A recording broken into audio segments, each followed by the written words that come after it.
단군조선 선도사관 7번째. 오늘 시간에는 특별히 중화의 탄생이라는 내용을 가지고 시간을 꾸려보겠습니다. 1199년 서기 사이라는 말 기록이 나왔다는 것이고요. 구이에 대한 내용 340년의 죽석이년에서 1198년 동이 용어를 이제 설명할 때 사용했다. 그런 내용입니다. 그 다음에 1046년에서 256년까지의 주나라, 천명천자 중심 천하관, 서기전 481년에 공자가 춘추를 쓰고 전주 대회의로 저들이 역사의 주인공으로 자리매김했다 하는 말씀을 드렸었고요. 서기전 202년에서 서기 220년 한나라 중화문화권 형성이 됐다고 그랬죠. 그 전에 221년에 진시황이 통일하면서 동이가 대륙에서 멸망했다, 사라졌다고 말씀드렸었고요. 그 다음에 618년에서 907년 당나라 화이관, 960년에서 1279년 송나라 문치 유학 중심의 중화사상, 1368년에서 1644년 명나라 한족 왕조 중화사상 강화, 1949년 중공 애국주의 결합 중화사상 강화, 이렇게 내용을 정리를 해봤습니다. 오른쪽 그 표 박스에는 화하에 대한 역사들을, 아주 그 상고사의 역사들을 한번 봤습니다. 유흥국 황제, 서기전 2698년 유흥국 황제 헌원부터 시작해서 치우천왕한테 깨져서 서쪽 황토고원에 유배 가서 여생을 보냈다고 하는 황제 헌원, 그리고 300년이 흐르고 나서 요순이 나타나서 다시 이제 저들이 활동을 하게 되고요. 대홍수를 부르테자가 가서 도산해회를 통해서 고쳐주고, 그래서 거기서 치수법에 성공한 우가 하나라를 세웠다. 그리고 하나라를 멸하고 은나라를 세우는데 단군조선에서 도와줬다. 그리고 은나라가 주무왕 달기, 그 다음에 기자 얘기 나올 그때 은나라가 멸망하고 주무왕이 들어서고 1122년, 주나라가 오래 갔죠. 874년이나 갔죠. 서주, 동주 이렇게 나누긴 합니다만, 서기전 770년에 춘추시대가 오죠. 370년간 403년까지 춘추 5패 제진초 5월, 서기전 403년에 전국시대로 들어섭니다. 221년 진시황 통일까지 183년간 전국 칠웅 진초연제 조의한. 진시황은 246년에 태어나서 221년에 통일을 하죠. 210년까지 11년이 있었습니다. 206년에 전한, 그 다음에 서기로 돌아와서 왕망의 신나라가 있죠. 그리고 신나라는 25년에 다시 후한이 이제 되죠. 신나라는 짧게 갔죠. 이 신나라와 관련된 게 누굽니까? 김일제. 우리나라 신라 왕조의 그 김씨들의 선조라고 하는 그 김일제 후손들 관련된 거 아닙니까?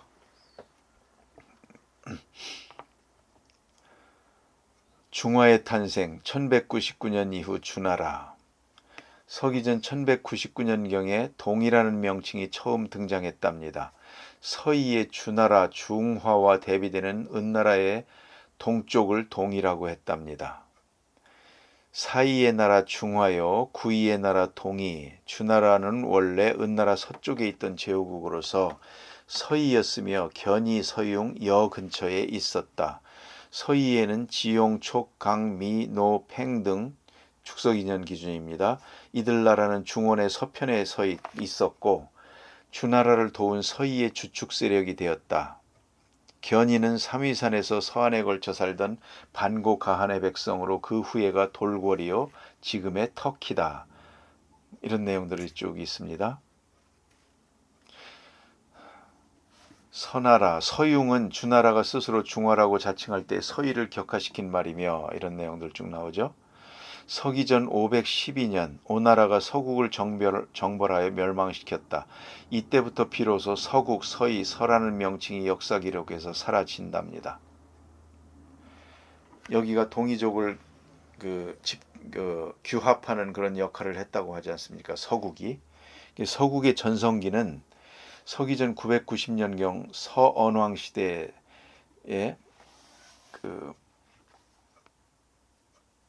이제 전성기가 있었다고 하고요. 36국이 거의 동이족 국가였다. 그런 내용들.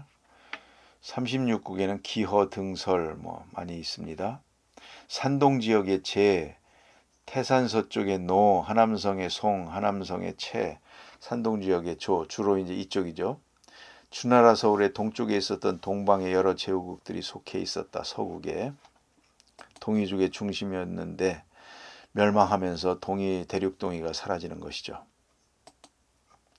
중국 내륙 동이 세력의 소멸, 진시황은 서기전 221년 제초 진연 한위 조의 전국 지중 시대를 마감하고 주나라 땅이던 중국 내륙을 통일했다. 그렇게 되죠. 회의는 회수지역에, 사이는 사수지역에 자리잡고 있던 동이족의 나라이며 진나라가 육국 중에서 마지막으로 제나라를 평정할 때인 서기전 221년 진시황에 의해 완전히 중국에 흡수되었다. 그런 내용입니다. 그리고 불로초 관련해서 서복이라는 인물이 있지 않습니까? 그 내용이 박스 안에 제가 요약을 해놨고요. 서복의 88대 조상이 헌원이랍니다. 하여튼 이렇게 돼 있고요. 맨 하단의 배달국 아래 진화 역대 왕조를 제가 참고삼아 이렇게 계속 줄을 달아놨죠. 보시면 됩니다. 진화의 삼황 5제 이렇게 됩니다. 이게 딱 정해져 있질 않고 조금씩 다릅니다. 이렇게도 부르고 저렇게도 부르고 그렇습니다. 삼한이 수인 복희 신농일 때도 있고 복희 여와 신농일 때도 있고 복희 추경 신농, 복희 신농 황제 이렇게 이제 시대마다 조금씩 다릅니다. 그 다음에 오제도 조금씩 다르죠. 황제, 전욱, 제곡, 제요, 제순을 오제라고 했다가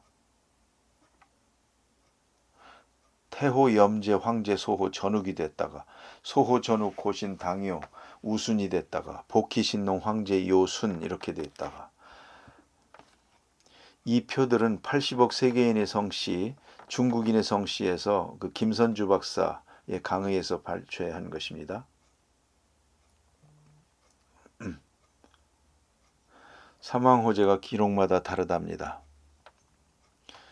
진화의 사망호제 태호복희, 하남성 회양현 태호복희씨 사당이 이렇게 있죠. 이렇게 또 태호복희도 자기들의 조상으로 모시고 있고요. 또 염황자손이라고 저들이 말하지 않습니까? 중국인은 염제신농과 황제헌원의 자손이다 이렇게 얘기를 한 적이 있었죠. 그래서 미국의 그 대통령들 그 바위보다 더 크게 염황 이제 동상을 하남성 정주시에다가 20년에 걸쳐서 세워 놓았죠. 이리 했다가 이제는 중화 3조당이라고 해서 치우천왕까지를 또 넣어놨습니다. 중화 3조당.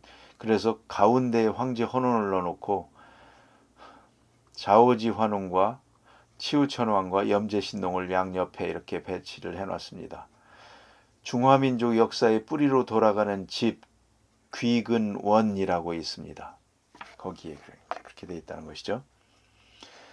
그 밑에 줄에 보면 제가 그 김선주 박사 중국의 그 성씨 강의에서 일부만 캡처를 하온 것인데요. 주로 거론되는 오제는 황제 이호순 그 외 소호 전후 고신이 포함되고 황제 헌원의 연원은 혈통으로나 문화의식으로나 동이족이자 배달국이다.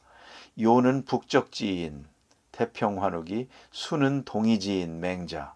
삼황오제의 대표적인 인물 황제 복희 신농 요순 모두 동이족이다. 어떻습니까? 우리 범한국사에서 다뤄야 되지 않겠습니까? 진화의 시조관 변화. 1980년대 초 황제 헌원만을 기술했습니다. 80년대 말이 되니까 염제 신농씨를 넣습니다. 염황자손이 됩니다. 90년대 중반이 되니까 치후를 넣어서 염황치자손이 됩니다. 중화 3조당을 건립합니다. 이렇게 됩니다.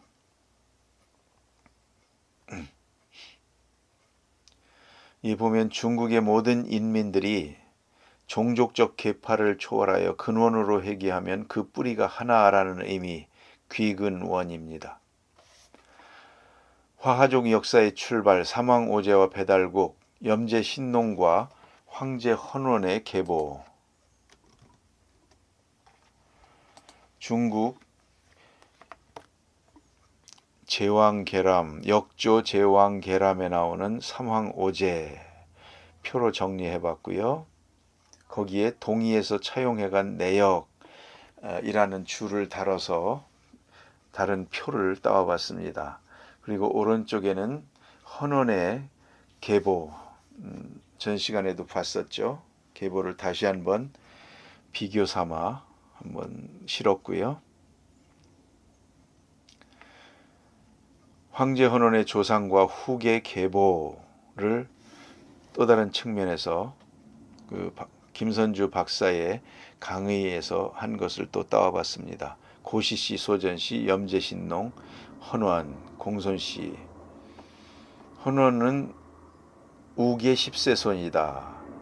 그 아래에 소호금천, 창의 전옥고양이 실제 혈손이랍니다. 그래서 소호금천, 제곡고신, 그 다음에 요임금, 제순중화, 우임금, 순임금, 설의 상나라 시조 설의 14세손, 그렇죠. 14세조 탕, 저들의 역사가 이렇게 이제 초기가 구성이 되는 겁니다. 그 아래 한번 볼까요? 치우천왕은 헌원과의 싸움에서 승리하는 데 기여한 소호금천, 이건 백제 소호씨의 후손입니다. 소호금천을 헌원의 뒤를 이어 유흥국의 왕위를 계승토록 했다. 치우천왕이 임명을 한 것으로 이렇게 나옵니다. 8세 안부련 시대 때 동방의 왕녀 황하의 아들 소호씨 이렇게 나옵니다. 이 부분도 강론에서 좀 더 자세히 내용들을 다루고 싶습니다. 이 소호금천은 또한 중요한 것이요. 우리나라 그 신라 김씨들, 그 흉노의 그 김일제, 왕자 김일제도 이 소호금천까지 올라갑니다. 그 계보를 따져보면. 그래서 이 소호금천은 그런 의미에서도 우리나라의 김씨가 얼마나 많습니까? 그런 의미에서 소호금천 씨도 굉장히 많은 그 면을 할애해서 우리가 공부를 해야 됩니다. 그 다음에 배달국 환웅의 계보와 헌원의 조상을 제가 신시 배달의 그 환웅의 그 세대별로 그렇게 해서 다시 한번 따와서 본 것이고요. 전에 보신 겁니다. 눈으로 보시면 되겠습니다. 노란색 부분입니다. 고시씨, 태오복희씨가 있고, 그렇죠. 고시씨의 후손인 소전씨가 강수의 봉에서 간병을 관장하게 했다. 염제 신농씨 나오고, 동방의 왕녀 황하의 아들 소호씨 나오고, 신농국을 제후로 공상 나오고, 소전씨가 봉해진 유흥국은 서기전 2770년경에 소전씨의 후손인 공손씨가 이었으며 2698년 계해년에 다시 공손씨의 아들 또는 후손인 황제 헌원이 이었다. 이렇게 되는 겁니다. 그것이 배달국 13세 사와라 환웅 시대의 일입니다. 그리고 14세 치우 자오지 천왕입니다. 치우 천왕 청구 시대죠. 이때 도읍을 청구 배달국이라고 하고요. 치우 천왕이 150세를 살았고 재위를 109년을 했답니다. 유흥국 황제 헌원은 119세를 살았고요. 재위가 100년입니다. 그러니까 그 금살치유 뭐 이런 얘기 합니다만은 황제 헌원을 잡아서 귀양 보내고 황제가 헌원이 죽은 해 1년 후에 치우천왕이 이제 죽게 됩니다. 이제 그렇게 따져집니다. 그 다음에 17세 혁다세 환웅 때 요나라 요임금이 출생했다. 그런 내용. 18세 거불단 환웅 때 뭐 제요 제국고 시내에서 도에 봉해지고 단군왕검이 탄생하고 이제 신시 배달의 마지막 환웅이 18세 거불단 아닙니까? 하고 제지를 멸하고 뭐 천자자리를 찬탈한 거 그런 내용. 단군왕검 그렇죠. 섭정으로 있던 단웅국을 요임금이 기습을 해서 단군왕검이 피신을 했고 단군조선을 건국했다. 백성들이 슬퍼서 아리랑을 불렀다. 유흥국 임금 헌원의 활동 지역에 대한 것도 우리가 공부를 많이 해야 됩니다. 그 탕록전투가 그 지도의 윗부분에 빨간 동그라미인데요. 거기서 탕록전투가 있었다라고 중국인들은 기록을 하는데요. 헌원이 태어난 데는 아래쪽 그 빨간 부분입니다. 산동반도에서 가까워요. 이게 동이지역입니다. 동이족이죠. 그리고 그 노란색 노란색 부분이 있죠. 사실은 탕록이 그 부분이었다. 그랬다가 더 서쪽인 황토구원 쪽으로 귀향을 갔다. 이제 이렇게 보는 주장이 있습니다. 그 부분도 공부를 좀 해야 되겠습니다. 일단은 여기서는 그 정도로 넘어가고요.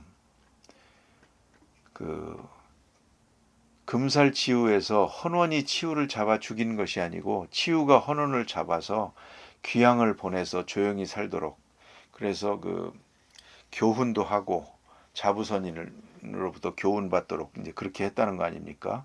이거는 이제 환단국에서는 그렇게 기술합니다. 중국의 기술과 완전히 다르죠. 황제 헌원이 우리 역사에서 분가해 나가는 시기가 바로 기원전 27세기다. 그런 내용입니다. 헌원은 장안 북쪽 황릉에서 고향 땅을 그리며 살다가 죽었다.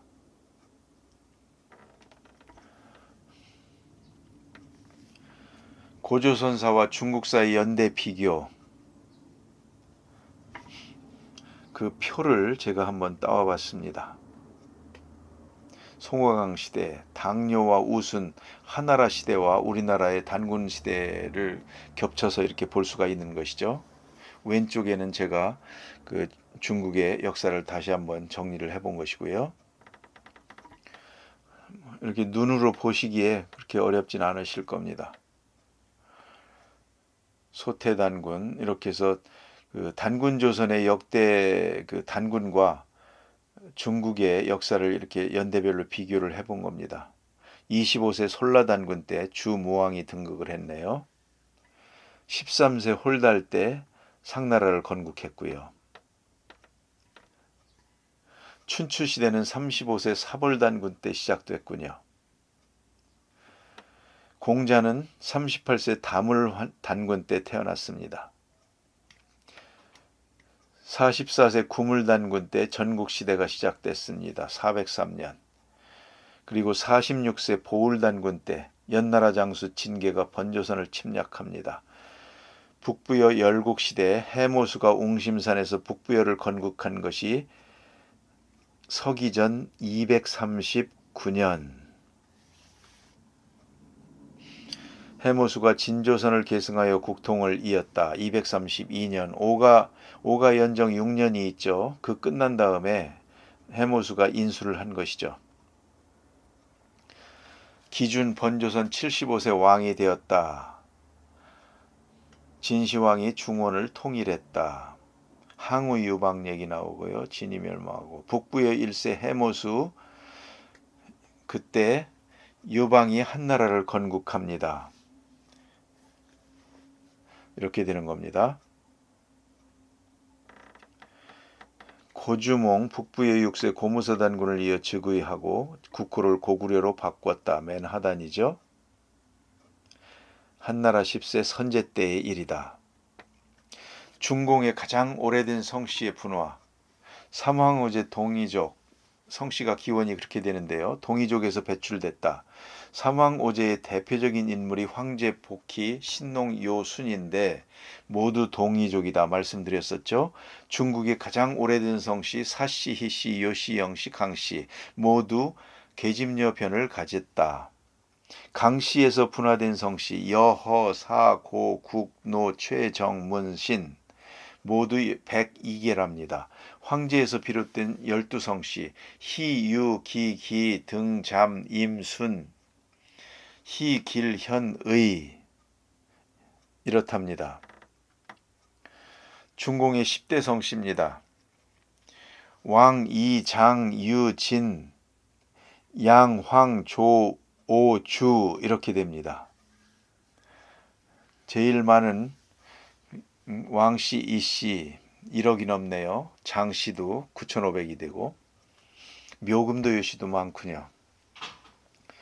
중국의 10대 성씨 그렇게 분포가 되어 있습니다. 왕씨가 7.94%, 이씨가 7.4%, 장씨가 7% 이렇게 되네요. 중국의 10대 성씨가 전체 인구의 44%예요. 중국의 100대 성씨가 전체 인구의 87%를 차지한답니다. 그리고 대성인 왕씨, 이씨, 장씨, 유씨의 주요 거주지를 보면 오른쪽 하단에 있는 중국 지도에 표시되어 있죠. 다 그 동이족 지역 그쪽에서 많이 이제 있네요. 중공의 종족 구성, 소수 종족 56개, 한족이 92%입니다. 이 소수민족 중에는 또 얼마나 많은 동이족의 후예들이 있겠습니까? 그러니까 오늘날 중국에 뭐 15억이다 14억이다 합니다만 그 중에 원래 동이족이었던 사람들이 뭐 대부분 아닌가 싶습니다. 사실로. 이게 얼마나 이런 걸 따지는 것이 의미가 있는지는 모르겠습니다만 어쨌든 범한국사에서 그 시대를 다룰 때에는 한번 다뤄보고 싶습니다. 진화에서 온 우리나라의 성씨가 또 있습니다. 강태공을 선조로 하는 우리나라의 성씨, 진주강씨, 교한호씨, 함양여씨, 평해구씨, 충주최씨, 앞해정씨 이런 성씨들이 있군요. 이 앞해정씨, 그 고모래정씨는 그 정약용이 있습니다만 이 앞해가 그 호남 어느 섬에 있죠. 앞해도 그렇게 해서 앞해정씨로 다 통합해버린 이제 그런 성씨입니다.